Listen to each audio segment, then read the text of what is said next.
What's going on, guys? Welcome back to my channel. In today's video, I'll be going through my winners and losers of the trade deadline. Like always, this video will be about the Eastern Conference, and in the next video will be the Western Conference. But before we start, make sure to like the video and subscribe if you haven't already. The first team up is the Philadelphia 76ers, and they are losers. They only made 2 trades, and in none of them they got a player in return.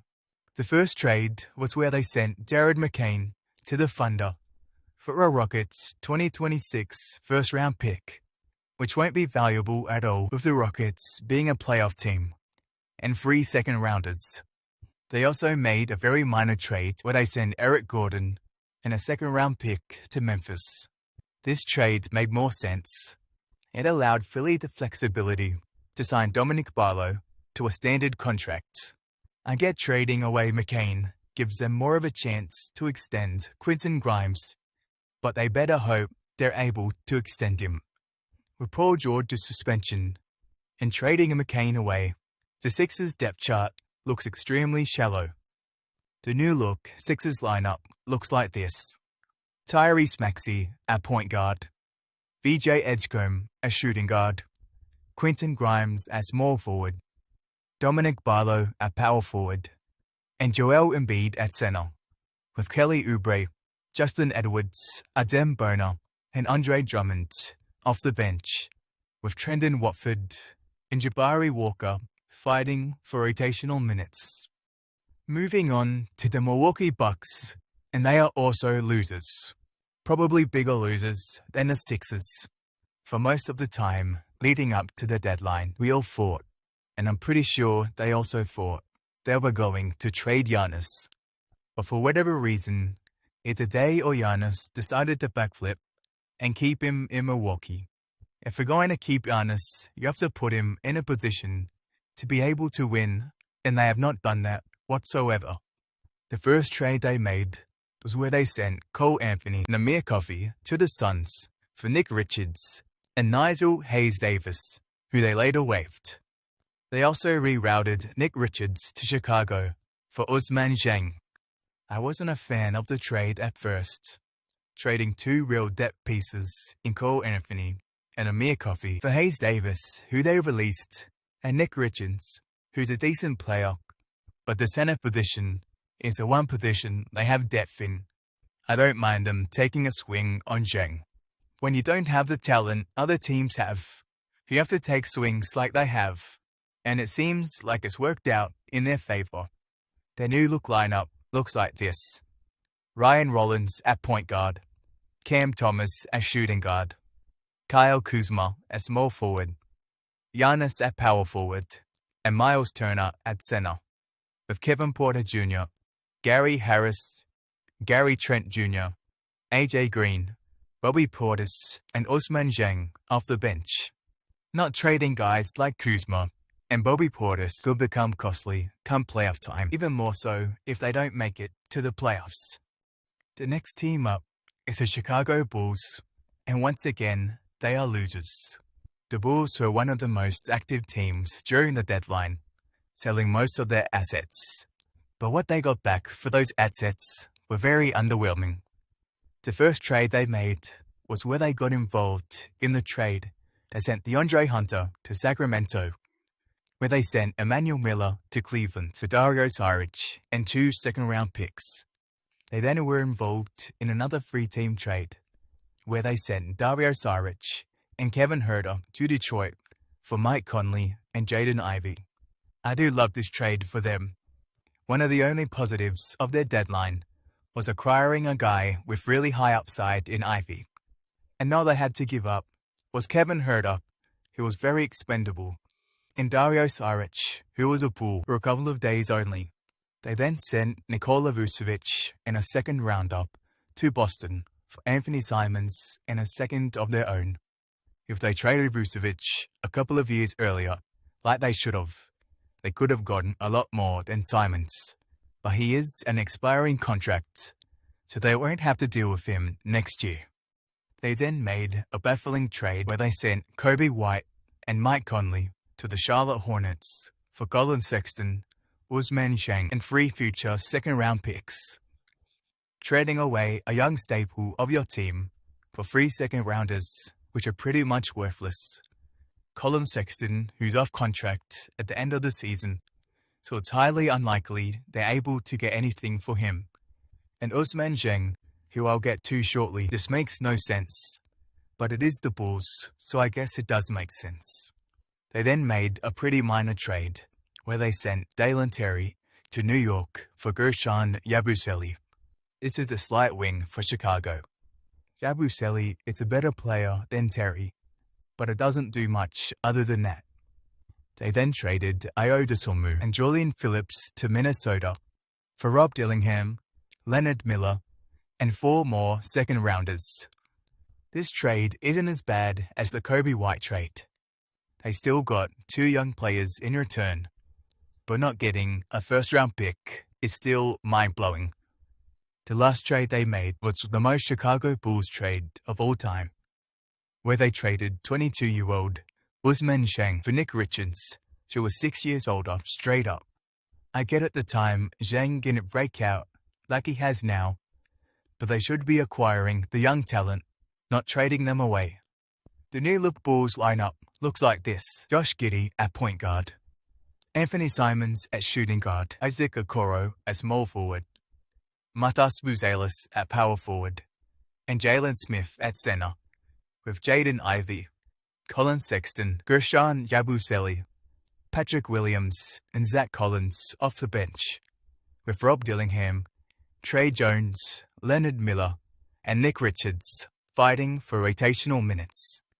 Moving on to the Cleveland Cavaliers, and they are the first winners of the video. They may have only made 2 moves, but with the moves they did make, made them a lot better. Firstly, they got off the bad $20 million DeAndre Hunter contract, and in return, they got even more depth at both guard positions, and they got much better defensively. All season, they've struggled defending on the perimeter. They've struggled replacing Isaac Okoro. Since he's left, they haven't had a guy you can feel comfortable guarding the opposing team's best perimeter threat. And in this trade, that is exactly what they got. Keon Ellis has quietly become one of the better defenders on the perimeter with his speed, ball swiping ability, and disruption.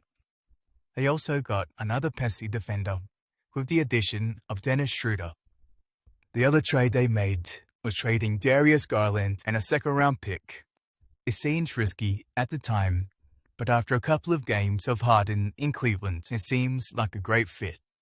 Trading a 26-year-old for someone who's 10 years older is risky, but Cleveland are in serious win-now mode, with Donovan Mitchell's future in Cleveland unknown. With Garland's injury history and lack of playoff success, trading him away for a veteran that has the same production and is 10 times healthier makes a lot of sense. The Cavs' new lineup looks like this: James Harden at point guard, Donovan Mitchell at shooting guard, Dean Wade at small forward, Evan Mobley at power forward, and Jarrett Allen at center, with Dennis Schroeder, Sam Merrill, Jalen Tyson, Keon Ellis, and Naquan Tomlin off the bench, with Thomas Bryant, Tyrese Proctor, Craig Porter Jr., Larry Nance Jr., and Max Strus when he gets back, fighting for rotational minutes. Moving on to the Boston Celtics, and they are losers. Even though they are sitting at the second seed, at the time of this recording, I'm not sure they're that bothered on winning a championship this year that they didn't make that many trades at the deadline to upgrade their roster. So for that reason, they are losers. The first trade they made was where they sent Anthony Simons and a second-round pick to the Chicago Bulls for Nikola Vucevic and a second-rounder of their own. This trade gives the Celtics some much-needed scoring versatility at the center position. With Vucevic's strong three-point shooting ability and his nice touch around the rim, but they did sacrifice some of their shallow depth at the guard position, which does suck, but it's a price you have to pay. And they also save $6 million. They then made a couple of minor moves to get them out of the luxury tax, where they sent Josh Wynot to Brooklyn for cash considerations, Chris Boucher, and a second-round pick to Utah, and Xavier Tillman and the cash they got from Brooklyn to the Hornets for a second-round pick. These fee moves allowed them to open up some roster spots to potentially get someone on the buyout market, but they have yet to sign someone so far. The new-look Celtics lineup looks like this: Hayden Pritchard at point guard, Derek White at shooting guard, Jaylen Brown at small forward, Jason Tatum at power forward, and Nikola Vucevic at center, with Hugo Gonzalez, Baylor Shireman, Sam Hauser, Jordan Walsh, and Neemias Quader off the bench, with Danilo Banton, Ron Harper, Luka Garza, and Amari Williams fighting for rotational minutes. The next team up is the Atlanta Hawks, and they are winners. It technically wasn't at the deadline, but the first trade they made was sending Trae Young to Washington with CJ McCollum and Corey Kispert. You know my thoughts on this trade. I get he doesn't have the greatest reputation when it comes to his defense, but he's still one of the better floor generals in the league. And we've seen guys that aren't good defenders and aren't close to his offensive prowess go for way more. They then made another trade that didn't make a whole lot of sense either, where they sent Vic Reggie to the Portland Trail Blazers for Dewop Reef and 2 second-round picks. This trade gives the Hawks some roster flexibility after they waived Reef, who will be out for the rest of the year. But other than that, there's not much point in trading a guy that has just started to find a home after all these years. After that, they traded cash considerations to the Utah Jazz for center Jock Landale. The backup center spot was a question mark for the Hawks, with Kristaps Porzingis missing more time than he played. So getting Landale for so cheap was a great pickup for Atlanta over guys like Mo Gay and Asa Newell, who would have had to play as the backup center. Later, they got rid of the deadweight that was Porzingis in return for a big swing of a promising young wing like Kuminga. Kuminga has not disappointed in his first couple of games in Atlanta, where he's averaging 21 points, 7 rebounds, and 3 assists on 67% from the field and 55% from free. The fit with Jalen Johnson is still to be determined, but so far it's been good. The last move they made was where they sent Luke Kennard to the Lakers for Gabe Vincent and a 2032 second-round pick. Kennard was an expiring contract, so getting anything back for him is a bonus. They get a playable body to put out there if need be, and they get a little bit of draft capital with a second-rounder in 6 years. There was no need for Atlanta to keep Kennard when they already have Buddy Hield and Corey Kispert on the roster to do the same thing as Kennard did. After this trade, Atlanta was able to create an $11 million trade exception that they can possibly throw in another trade in the offseason. The new look Hawks lineup looks like this: Nickeil Alexander-Walker at point guard, Dyson Daniels at shooting guard, Zachary Risache at small forward, Jalen Johnson at power forward, and Onyeka Okongwu at center, with CJ McCollum, Jonathan Kuminga, Jock Landale, Buddy Hield, and Corey Kispert off the bench, with Keaton Wallace, Gabe Vincent, Asa Newell, and Mo Gay fighting for rotational minutes. Moving on to the Miami Heat, and they are probably the biggest losers of the trade deadline. They didn't make a single move at all. For a team that's in purgatory, stuck in the play-ins every year, not making a singular move makes this team's short and long-term future extremely bleak. They don't have that one building block to build around. Tyler Hero is a good player, but nowhere near close to being the number one option on a championship team. And they're too good to be a lottery team. They have quite a few young players who could play a role on a championship team, but no one with star upside. To be fair to them, they were heavy in the Giannis sweepstakes, and when Milwaukee decided not to trade him, they were kind of screwed, but I doubt they would have landed him anyway. They were also the favorites to land Ja Morant, but didn't end up pulling the trigger. A guy like Andrew Wiggins probably would have had quite a lot of teams asking about him, but they decided to stay put with this team, even as the 8th seed. The new look Heat lineup looks like this. Davion Mitchell at point guard, Tyler Hero at shooting guard, Norman Powell at small forward, Andrew Wiggins at power forward, and Bam Adebayo at center, with Jaime Jaquez, Nikola Jovic, Khalil Ware, Kasparis Jakuchonis, Pele Larson, Kishar Johnson, and Simone Fontecchio off the bench. The next team up is the Charlotte Hornets, and they are big winners. The first trade they made was a big one, where they sent Colin Sexton and 3 second-round picks to the Bulls and Mason Plumlee to the Thunder for Kobe White and Mike Conley. This trade is a massive win for the Hornets. They get another elite scoring guard out to come off their bench who fits their timeline. Losing Sexton does hurt their defense a little, and replacing him with White, he isn't a good defender, but the offensive upgrade is undeniable. Not having to give up a singular first-round pick or a young piece for a 26-year-old that's just about to enter his prime and is averaging 18 points per game is insanity. Obi White is the perfect spark plug off the bench as a microwave scorer. Later on, they ended up waiving Mike Conley. After that, they traded cash considerations for Tyus Jones and 2 second-round picks. They then rebouted Tyus Jones to Dallas for Malachi Branham, who then got waived, so they pretty much just got 2 second-round picks for nothing. This trade was pretty small, but I do think they came out better than they left. Second-rounders aren't usually valuable, but if you package multiple, you could get a pretty solid player in return. So I do like this trade for them. The last trade they made was another minor one where they got Xavier Tillman and more cash considerations from the Celtics for a top 55 protected second-round pick. Tillman is a solid second or third string center that can help a lot of teams if injuries strike them. The new look Hornets lineup looks like this.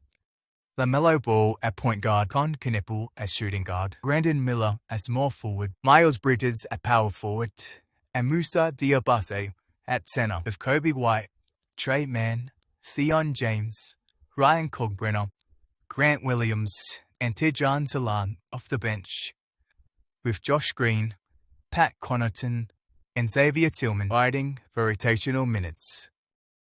Moving on to the New York Knicks, and they are slight winners. They weren't the most active team during the deadline, but they did upgrade their roster. But I don't think it will be enough to hang with the rest of the contending teams in the league.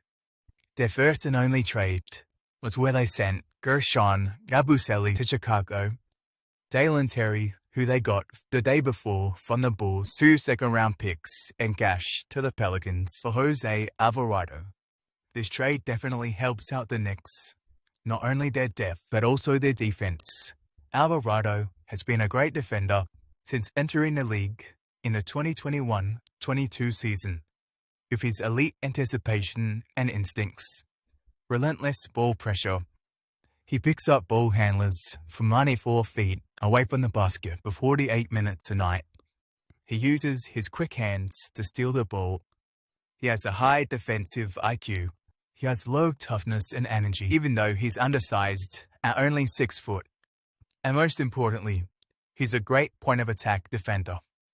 I haven't even mentioned his famous Grand Theft Alvarado play, where he hides behind the inbounder and steals the ball when the ball handler isn't looking. That's just on the defensive end. On the offensive end, he's a solid playmaker. For an undersized point guard, his passing game is somewhat underwhelming, but he is a good ball handler who could run the offense and make good reads in the pick and roll, but not as a full-time point guard. He is also pretty decent at catch-and-shoot shooting. He has turned himself into a decent spot-up shooter that teams have to respect, but his offensive game as a whole can use a ton of work. They also signed Jeremy Sohan, the buyout market. I think this is an extremely underrated signing. Sohan is one of the more underrated defenders in the league and was unfortunate to not get a better opportunity in San Antonio. Sohan can guard up and down the lineup at all 5 positions with his size, strength, and mobility. He also brings some much-needed toughness to this Knicks team, and he's a good passer for his position. But his shooting, or lack thereof, is why he hasn't seen the floor much this season. But if you surround him with shooters, which the Knicks have plenty of, he can be very effective. Good luck scoring on a lineup of Jose Alvarado, Mikal Bridges, OG Anunoby, Jeremy Sohan, and Mitchell Robinson. The new look lineup for the Knicks looks like this: Jalen Brunson at point guard, Josh Hart at shooting guard, Mikal Bridges at small forward, OG Anunoby at power forward, and Karl Anthony Towns at center, with Deuce McBride, Jose Alvarado, Landry Shamet, Jeremy Sohan, or Mohamed Diawara, and Mitchell Robinson off the bench, and Tyler Kolek, Jordan Clarkson, Sohan or Diawara, whichever one isn't coming off the bench, and Ariel Hukporti, fighting for rotational minutes. The next team up is the Orlando Magic, and they are looters. Just like the Knicks, the Magic only made one trade. But unlike the Knicks, it wasn't to compete for a championship this season. The Magic are stuck in mediocrity. They haven't quite made the leap to contending status, but they have made the playoffs and the play-ins for the last 2 years, which means they are too good to be a lottery team. Even after making the trade to acquire Desmond Bane in the offseason, they're still stuck in the same position as the 6th seed currently. The only trade they made was a minor one, where they sent Tyus Jones and 2 second-round picks to the Hornets for cash considerations. This move was a salary dump to get under the luxury tax. They then signed Javon Carter to a vet minimum for the rest of the season. So they went from Tyus Jones's $7 million to Carter's $871,000 contract. So they saved $6 million, cost them 2 second-round picks. Their lack of moves makes them losers. But the one trade they did make, I didn't mind. Their new look lineup looks like this: Jalen Suggs at point guard, Desmond Bane as shooting guard, Franz Wagner as small forward, Paolo Banchero at power forward, and Wendell Carter Jr. at center, with Anthony Black, Mo Wagner, Noah Pender, Tristan Da Silva, and Jet Howard off the bench, and Javon Carter, Jace Richardson, Jonathan Isaac, and Goga Batase fighting for rotational minutes. Moving on to the Brooklyn Nets, and they are winners. The best thing to do when you're in the Nets position is to take on big contracts that other teams don't want and get draft capital in return. And while they didn't take on a bunch of contracts, they still got future draft capital. The first trade they made was where they received Ochai Agbaji, second-round pick in 2032, in cash. And all they had to give up was the draft rights to Vanja Marinkovic. They then traded a 2026 second-round pick to the Denver Nuggets for Hunter Tyson and a 2032 second-round pick of their own. After this trade, they ended up waiving Hunter Tyson, so the trade was pretty much pointless, other than swapping a second in 6 years' time. For the Nets at least, this trade was pretty much useless. This pick could be more valuable, that we're talking about the possible 46th pick compared to the 56th pick, and how many players in the second round really become a rotational player. They then traded cash considerations to the Boston Celtics for Josh Minott. I don't want to sound like a broken record, but again, I like this trade for Brooklyn. They didn't have to give up anything of significance, and they can take a swing on another young wing. Minott is only 23 and has shown flashes of being a great defender and inconsistent but capable shooter. I am surprised they didn't move on from guys like Nick Claxton, Michael Porter Jr., and even Terrence Mann, while their values are relatively high. So we'll see if it comes back to bite them, like it has for other teams. The Nets did exactly what a team in their position should do. So that's why they are winners, despite not making any major moves. The new look Nets lineup looks like this. Yegor Jenham at point guard, Ochai Agbaji as shooting guard, Michael Porter Jr. at small forward, Noah Clowney at power forward, and Nick Claxton at center, with Nolan Traore, Danny Wolf, Josh Minot, Day'Ron Sharp, Zaire Williams, Terrence Mann, Drake Powell, Ben Saraf, and Jalen Wilson off the bench. The next team up is the Indiana Pacers, and they are winners. Despite being the worst team in the Eastern Conference, the Pacers were buyers at the deadline. They may have only made one move, but it was one of the biggest moves that happened at the deadline. The Pacers sent Benedict Mathurin, Isaiah Jackson, a 1-4 and 10-30 protected 2026 first-round pick and a 2029 unprotected pick of their own, plus a second-rounder for Ivica Zubac and Kobe Brown. This year, with the injury to Halliburton and everyone else on the Pacers roster, it seems like the Pacers have decided to take a gap year and bottom out to potentially get a top draft pick. The Pacers didn't need to give up anything close to the value they should have for a borderline all-star that's totally capable of having a 2020 game on a nightly basis. They gave up Benedict Mathurin, who is a good player, but he's on an expiring contract, and the Pacers wouldn't have had the money to extend him unless they shed significant salary that would completely shatter their depth. Plus, if their pick turns out to be in the top 4, they'll get their replacement without having to do anything. Isaiah Jackson is a promising young player, but he plays the position the Pacers have the most depth in.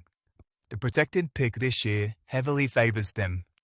If it's a top 4 pick, they get to keep it. But if it falls out of the top 4 but inside the top 10 with this roster, that's a pick I'm sure they're not too worried about losing. That 2029 first-round pick probably won't be valuable.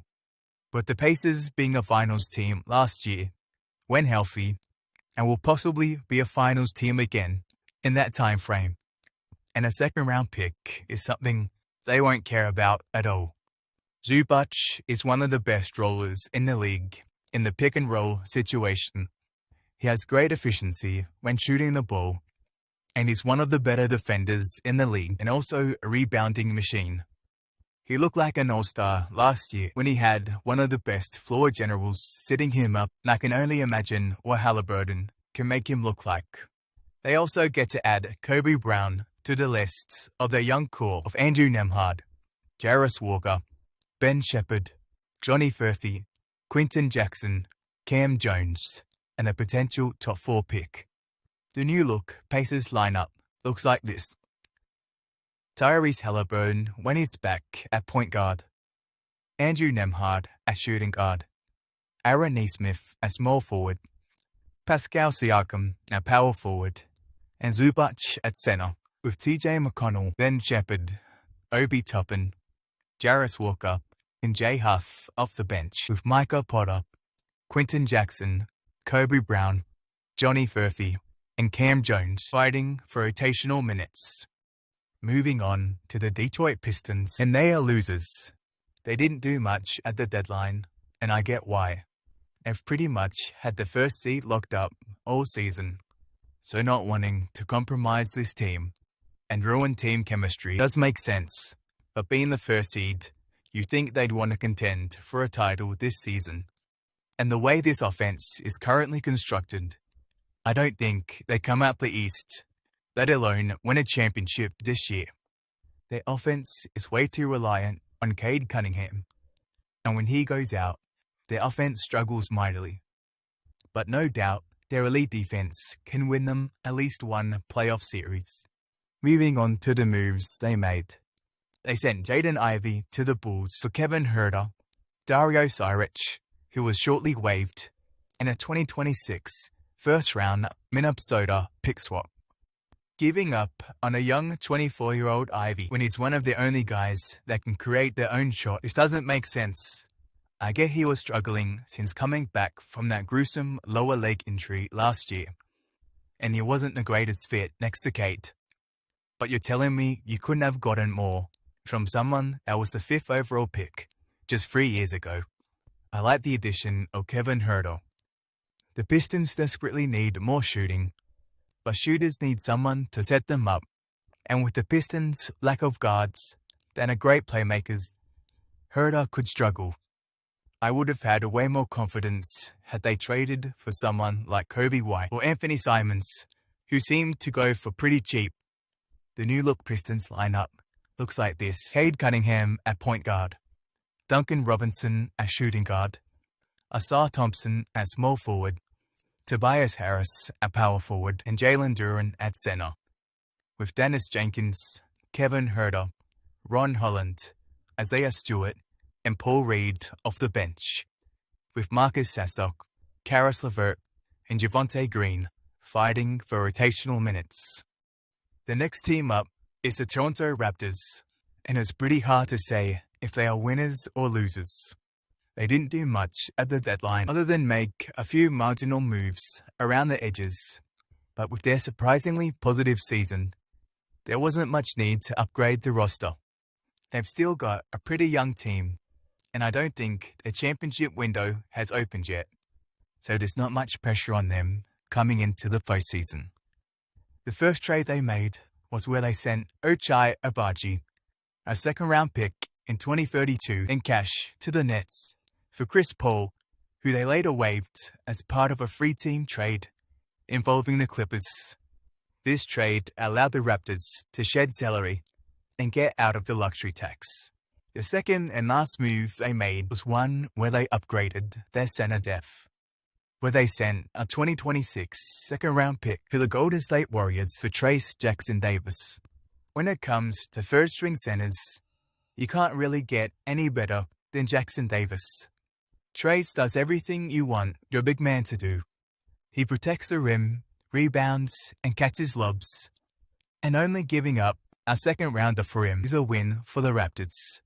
There were rumors that guys like Jakob Poeltl, Emmanuel Quickley, and RJ Barrett were going to be traded, but ended up staying put. And I like that they didn't move on from any of them right now, at least. The new-look Raptors lineup looks like this: Emmanuel Quickley at point guard, RJ Barrett at shooting guard, Brandon Ingram at small forward, Scotty Barnes at power forward, and Jakob Poeltl at center, with Jamal Shed, Colin Murray-Boyles, Sandro Mamukelashvili, Jameson Battle, and Jacoby Walter off the bench, with Grady Dick, Jonathan Mogbo, Trayce Jackson-Davis, and Elijah Martin fighting for rotational minutes. The next team up is the Washington Wizards, and they are massive winners. The stars they've got is enough to make them winners in itself, but getting them for so cheap makes it even better. The first trade they made was a little before the deadline, where they sent CJ McCollum and Corey Kispert to the Atlanta Hawks for Trae Young, getting Trae Young to pair with the young core, and only having to give up McCollum, who was a one-year rental, and Corey Kispert, who showed no signs of progression since his rookie year, is a huge upgrade for the Wizards. I get Trae Young has defensive issues and hasn't shown signs of staying healthy recently, but most point guards are defensive liabilities, and the impact he can have on the young guards like Bob Carrington and Trey Johnson will be huge. Not to mention, he's one of the best floor generals in the league, and while he does have efficiency problems, he can go toe-to-toe with some of the best scorers in the league. The next trade they made was where they sent Chris Middleton, Marvin Bagley, AJ Johnson, Malachi Branham, a 2026 first-round Thunder pick, a 2030 protected Warriors pick, and 3 second-rounders for Anthony Davis, Jaden Hardy, D'Angelo Russell, and Dante Exum. When healthy, Anthony Davis is one of the best two-way players in the league, and pairing him with Alex Sarr will be a problem from next year onwards. And Anthony Davis gets healthy and Sarr gets another year of progression under his belt. In 20 games this season, Davis has averaged 20 points and 11 rebounds and 50% from the field, paired with elite rim protection. And they got that for Chris Middleton, who isn't a part of their future plans, Marvin Bagley, who has been good this season, but Anthony Davis is a massive upgrade. AJ Johnson has shown flashes, but in just under 2 years he's been in the league, he may not live up to the 23rd pick. And Malachi Branham hasn't been able to knock down a spot on any of the teams he's been on. They also got to add Jaden Hardy, who has been pretty promising early on in his Wizards career, to their young core. The new look Wizards lineup looks like this: Trae Young at point guard, Trae Johnson at shooting guard, Bilal Coulibaly at small forward, Alex Sarr at power forward, and Anthony Davis at center, with Keyshawn George, Bub Carrington, Tristan Vukcevic, Will Riley, Jameer Watkins, and Jaden Hardy off the bench, with Cam Whitmore, Justin Shangpani, and Julian Reese fighting for rotational minutes. That's going to end this video. Make sure to like the video and subscribe to my channel if you haven't already, and let me know who your winners and losers of the deadline is in the comments below. And I'll see you in the next video.